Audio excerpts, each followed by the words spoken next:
Good evening from New York. I'm Chris Hayes. It has only been a week since Speaker of the House Nancy Pelosi announced an official and formal impeachment inquiry into Donald Trump. And since then, things have been moving at a blistering pace. But the basic facts have not changed. The scandal is still the same. The president corruptly abused his office to coerce a foreign state to come up with dirt against a political rival, and then he and his White House tried to cover it up. But it is just one instance of a president using the entire machinery of our government to his own private ends, exclusively, with no regard whatsoever for the public interest or the national interest. And that is what the scandal of Donald Trump writ large is, really. That is what Secretary of State Mike Pompeo is trying to do at the State Department. It is, lest I have to say this, not Mike Pompeo's State Department. It's not Donald Trump's State Department. It is our State Department. Today, Pompeo pushed back on House Democrats' demand to interview key State Department officials as early this week, calling the effort, quote, an act of intimidation.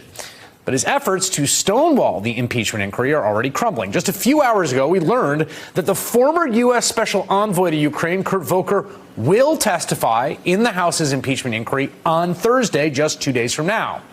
Volker resigned his post suddenly last week after he came up in the whistleblower complaint about President Trump's dealings with Ukraine. Volker's not alone. The former U.S. ambassador to Ukraine, Marie Yovanovitch, the woman who Trump seemed to threaten menacingly in his conversation with the Ukrainian president, will also testify before the House committees next week. Mike Pompeo coming out today telling House Democrats the State Department will not show up for impeachment hearings. Really takes some chutzpah, because we now know Mike Pompeo was reportedly on that same Ukraine call with President Zelensky. But remember, this is how he reacted when asked about it exactly a week ago. The Wall Street Journal is reporting that President Trump pressed the president of Ukraine 8 times to work with Rudy Giuliani to investigate Joe Biden's son. What do you know about those conversations? So you just gave me a report about a high-seek whistleblower campaign, none of which I've seen. That wasn't the question, though, right? She asked him, what do you know about those conversations? He was on the call, so he knew about the conversation. That was a week ago. Here's how Pompeo reacted just 5 days ago. I haven't had a chance to actually read the whistleblower complaint yet. I read the first couple of paragraphs and then got busy today. But I'll ultimately get a chance to see it. If I understand it right, it's from someone who had secondhand knowledge. Mike Pompeo's a sharp guy, as the president is fond of saying. West Point, Harvard, the whole thing. He could probably read the whistleblower complaint pretty quickly. Only read a few paragraphs, but of course that is immaterial because he was listening to the phone call that's at issue. And Mike Pompeo, Secretary of State, knowing full well that military aid to Ukraine had been stopped, heard the President of the United States shake down a foreign leader for dirt on his opponent, an invitation, in fact, even a threat to menace and to meddle in American elections. He heard the president disparage and vaguely threaten the U.S. ambassador to Ukraine, a career Foreign Service officer who apparently wouldn't play ball with Rudy Giuliani's ongoing insane conspiracy theory and who is now planning to testify before Congress. This is the same Mike Pompeo whose State Department appears to have been up to its neck colluding with Rudy Giuliani in this entire scheme to wield the power of American foreign policy for the sole purpose of extorting dirt from a foreign entity. That Mike Pompeo. The same Mike Pompeo whose State Department has launched this utterly insane inquiry into former Secretary of State, and yes, this is what I'm talking about, Hillary Clinton's former aides and their emails. You heard that right, 3 years after the fact.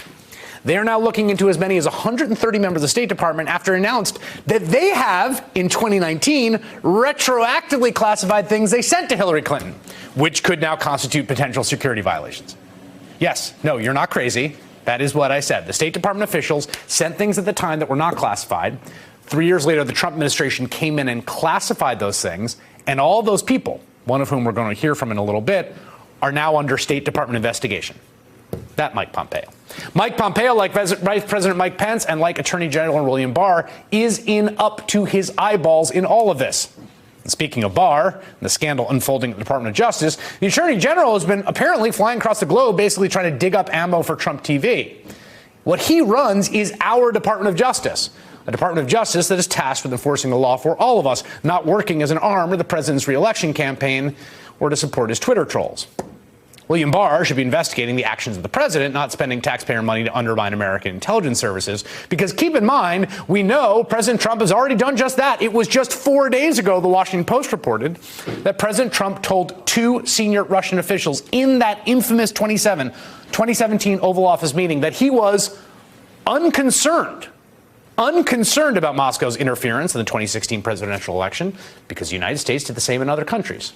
In other words, have at it, boys. It is a stunning breach of public trust by the President of the United States, a breach that undercuts American intelligence and law enforcement, and a violation of the most sacrosanct duty that the President has. Hey there, I'm Chris Hayes from MSNBC. Thanks for watching MSNBC on YouTube. If you want to keep up to date with the videos we're putting out, you can click subscribe just below me, or click over on this list to see lots of other great videos.